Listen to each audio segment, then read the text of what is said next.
What's happening, everyone? Welcome back to the channel. I am DL, and today we are continuing to talk about Stranger Things, leading up to season 4, parts 1 and 2 being released. I've already talked about season 1. If you guys haven't seen my review for that, I'll leave a link in the description below so you guys can watch it. But today we'll be talking about Stranger Things, season 2. Once again, I'll put a spoiler warning up here. There may be some details here and there that I'll talk about, but I'm not going to go out my way to give away every little detail. But, I'll just put that up there in case there's people out there that don't want to know anything about season 2.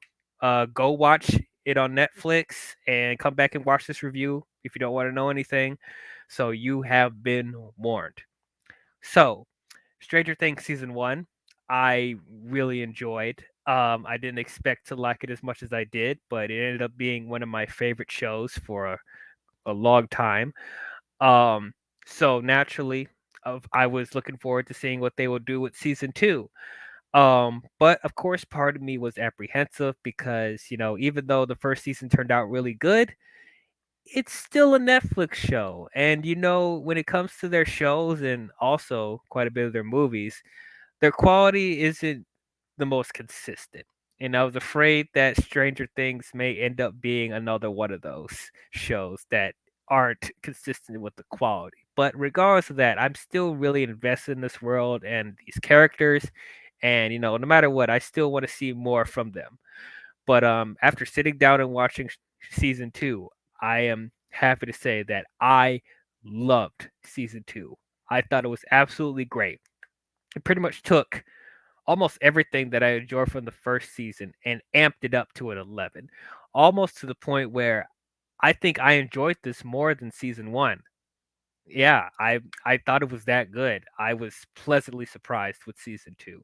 What I really enjoyed about this show is expanding on the characters, seeing how the events from season 1 affected the characters in this season. It was very interesting to see. We got to see a lot more, expansion on how these characters are. We got to know them more as people, and just seeing how the ramifications of season 1, affects them, when they're dealing with threats in this season. Like we definitely see stuff interwoven between season 1 and season 2 in a very beautiful and cohesive way. And one of the characters that I was impressed with the most, coming out of season 1, is seeing how they stepped up in this season, was Will. Will really surprised me in this show. In the first season, of course, we couldn't really get to know him that much as a character because the whole plot was him going missing, so we didn't really get to see him that much. We didn't get to know him that much as a character outside the fact that seemed to be the quiet one of the group. But in this one, we got to know him more as a character. But on top of that, he's still being affected by him being abducted by the Upside Down, and that becomes a big threat in this season.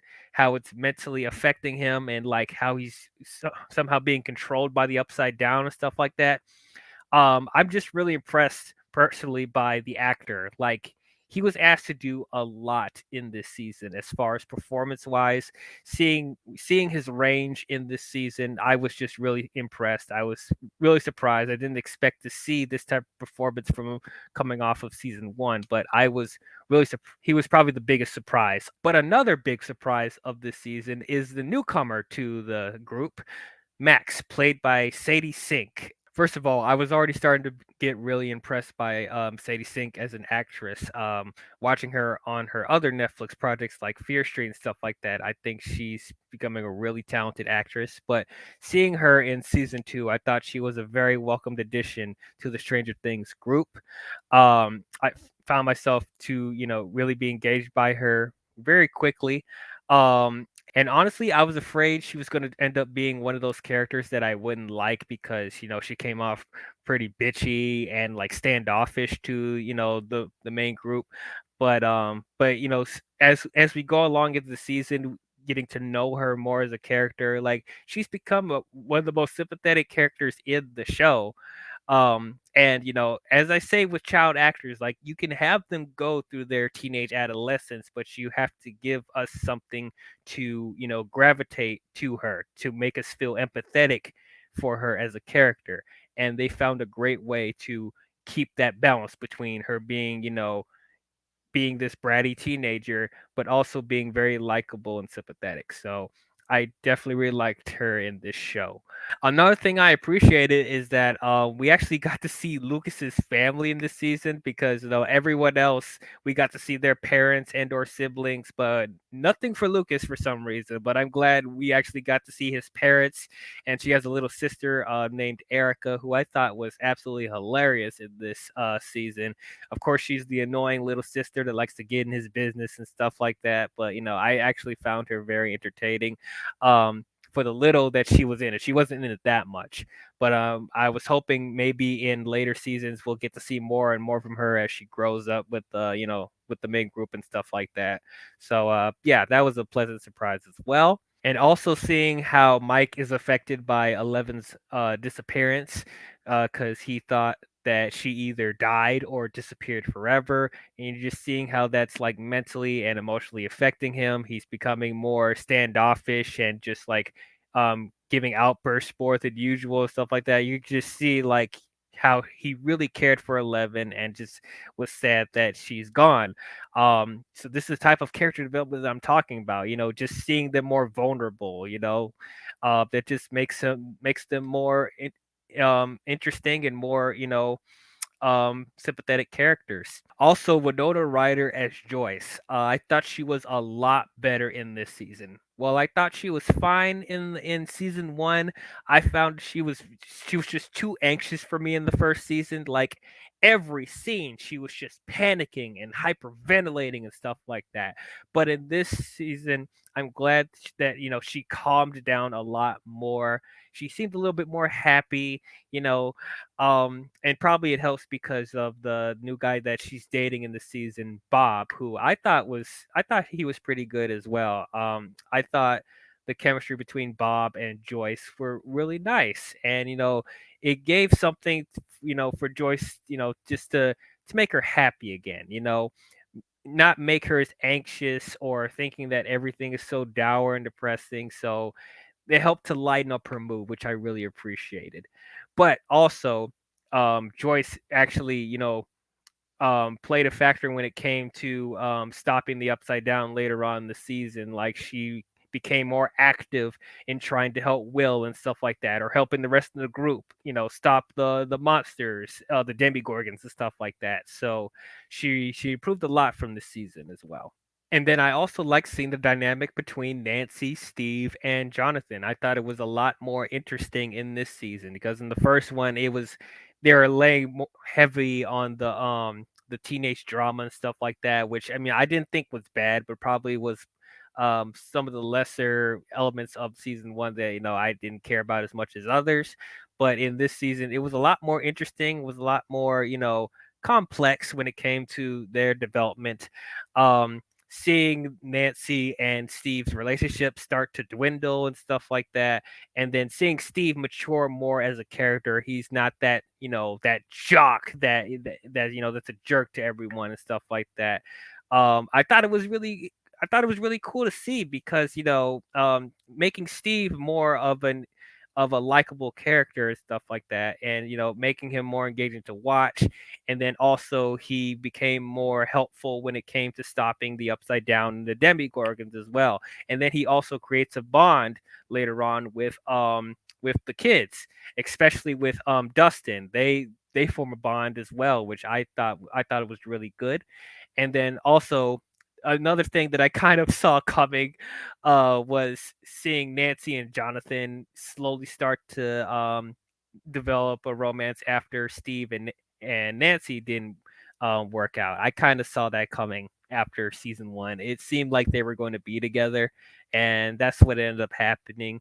But it didn't feel cliche at all, even though I was expecting it to happen. Like they did it in a way where like I thought it was nice, and I shipped them together. I thought it was really good. But on top of that stuff with the the love triangle and stuff like that, it's also interesting to see how once again, Nancy is affected by the events of the first season, losing her best friend, Barbara, to the Upside Down. And you seeing how that's taking a toll on her emotionally as well. So I thought all that was interesting. But yeah, I didn't even think I would like a love triangle that much because like normally I'm not a big fan of love triangles and stuff like that. But like in this show, they do it in a way where it's interesting and it's not annoying and it's not super cliche. So I was just glad that it turned out as well as it did. But when one jock leaves, another one takes his place, and that's where we have Billy, played by Dacre Montgomery. I already started to become a fan of Dacre from the 2017 Power Rangers movie, which I enjoyed more than a lot of people, but it's probably because I have a bias. Because I'm a Power Rangers fan already, but I thought he was pretty good as the Red Ranger. But he was also really good in this. As far as playing the asshole and the jock of the school, I guess, and with that crazy mullet, and the cool car, whatever, it's that type of stuff. It's pretty much Steve times 20, and he's more of an asshole, and he's also the older brother of Max. They're half siblings in this. So as far as him playing that character, he played to a T. He did a really good performance playing that character, but you're supposed to not like him, and he did a good job, making himself unlikable. But on top of that, they still left a little element of him that like where you understand why he acts the way he does. I mean, you still don't like him, you still don't feel empathy for him, but it's like I like in this show, like they don't just make him one dimensional. Like you see, they peel back a little bit of how he's thinking mentally or the stuff that he's going through at home. They left a little taste of it just so you will understand why he acts the way he does. And finally, we have to talk about the development with Hopper and 11. Once again, 11 ends up being one of my favorite parts of this show. Millie Bobby Brown just knocks it out of the park once again. And Eleven's character may end up being one of my favorite female characters in media because she's just such a fascinating, sympathetic, tragic character, and I'm just invested in her story from start to finish. So it turns out that 11 did not die or disappear forever from the first season. Um, so apparently she was transported to the Upside Down when she was stopping that Demigorgon creature in the first season, but then she found a way out of the Upside Down from this portal on the wall, and then Hopper eventually finds her in the woods, and so Hopper adopts her and watches after her, and he's protecting her from the outside world because it's too dangerous for her to be out in the public. And Hopper giving her broken promises of don't worry, you'll be able to see Mike and your friends again. You don't worry, everything will go back to the way it was. You'll be able to live a normal life and stuff like that. But like, of course, Hopper not keeping his promises and stuff just started to become more complicated when it comes to the upside down situation and people trying to find 11 and capture her and do more experiments on her and stuff like that. You just see 11 becoming more and more frustrated and just you know feeling like she doesn't belong. So I just really found myself really invested in her character. But on top of that, we got to know more about Eleven's backstory in this season, which I did appreciate. We actually got to know her real name, which is Jane. She actually got to see her real mother, and then she finds out, where she actually came from. And then on top of that, apparently she had a sister.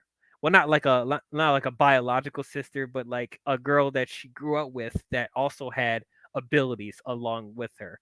And that's where we had Callie.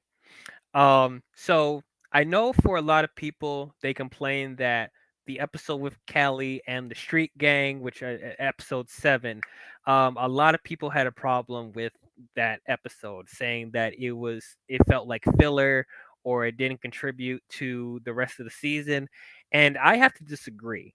I didn't really have a problem with this episode at all. Now, is it the weakest of the season?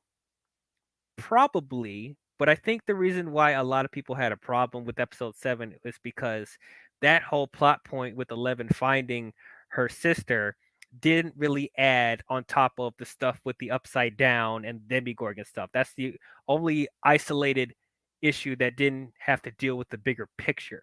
But it didn't necessarily mean that it wasn't important because that was more, development for 11, you know I personally thought it was interesting that she was able to reunite with someone that also has abilities, and they both grew up as experiments, and they were taken away from their family and stuff like that. So I just thought Callie became a really nice foil to 11, especially because she helped to have 11 hone into her powers a lot more and make her stronger, you know. But also seeing how Callie is using her abilities with with the street gang that she's with, you know, using that stuff for revenge and stuff like that. As I said, becomes a foil to 11 because 11 doesn't really want to use her powers to just kill mercilessly or you know go after people for revenge. She actually is trying to go about things the right way. So it's just nice seeing those two um, ideologies from Eleven and Callie go head to head. But it was also interesting to see Callie help 11 be more in tune with her powers, and just realize who she truly is as a person. So yeah, I didn't really have a problem with episode 7. I didn't feel like it was random. I didn't think it hurt the show. And honestly, I think it's a little bit more interesting than the stuff with Dustin and the Demigorgon pet. I mean, I still like that stuff too. I still thought it was interesting, but it's just as far as, substance, I think the Callie and 11 stuff gave a little bit more substance than, the stuff with Dustin trying to adopt a Demigorgon pet. And on top of that, like they never really explained how the Demigorgon little pet thing got to the real world. I mean, I guess you can assume that it just found a portal somewhere and it broke out, but like, there was little explanation to how it ended up on Dustin's front porch, and then he just willingly decides to adopt it even though he knows it's possibly dangerous. But that's whatever. It's fine. Once again, the special effects and the scares and just the tone of the show, I thought was just really really cool. Once again, they're not afraid to be dark. They have some really intense moments, especially with Will being possessed by the Upside Down, some of the most intense stuff in the show. So I really really appreciated that. And for a Netflix show, the effects for the show was pretty good. I thought there was some really cool effects with the Demigorgon and seeing the portal to the upside down dimension and seeing that giant like spider monster thing that haunts Will's head with the red lightning and stuff like that. I thought visually all of that was really really cool. And then of course when it came to the big climax when everyone is like separated to do different tasks and stuff like that, I thought it was very creative how they did that, and it all interwoven really really well.